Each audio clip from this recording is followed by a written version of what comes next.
Benji boy, 6 years buddy, happy birthday. 30 May 2014, both the best day and the worst day of my life. We knew ahead of time that Benji was bringing some challenges along with him, but we were ready for it and we were excited to meet him. We really didn't know what to expect. His condition could bring such a wide variety of challenges, big or small, but we were ready for whatever. I still remember it as if it's just an hour ago. When they just took him out, he gave a massive big cry.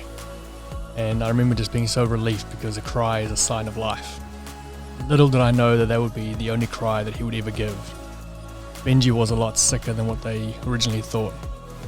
We sat next to his bed for 13 hours, holding his hands and feet, faithfully praying and optimistically waiting, hoping for the best. But Benji's lungs just never really formed fully, and so there wasn't any hope. I got to hold him while they removed all the cords and pipes from his little body, and being able to see him with no obstructions. He was such a handsome little boy. I've never been able to articulate it, but when they were removing the pipes and the cords from his little body, I felt like there were cords and pipes being removed from my life. Pipes and cords that represented things that were holding me back from living the life that I was meant to live and being the person that I was meant to be. And so even though at that moment for him, the pipes and the cords being removed meant death, for me, even though I didn't realize it at the time, it was the start of a new life for me, a less restricted life. I know this story is incredibly sad and heartbreaking, but for Benji's 6th birthday, I wanted to make something that was meaningful and uplifting and hopefully encouraging to someone out there. You see, the pain and the grief never gets any smaller, but you as a person, you grow. And so that part of your life, that pain, that grief, the sting of it, the intensity of it becomes a smaller part of who you are. And so I sit here 6 years later, full of joy, full of purpose, full of peace. And a big part of that is thanks to Benji's short little life.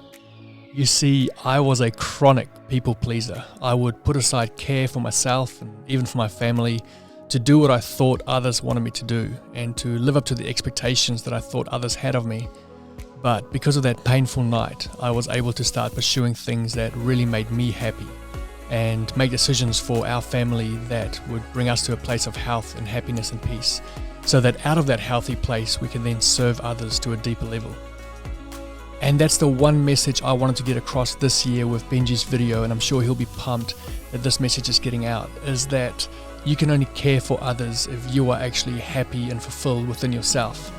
I had heard all the cliche motivational quotes about only having one life and one shot, but for me it wasn't until I saw the life drain from my little boy's body that I realized the reality that we do only have one shot and that we have to be more willing to take risks to see ourselves in a happier place.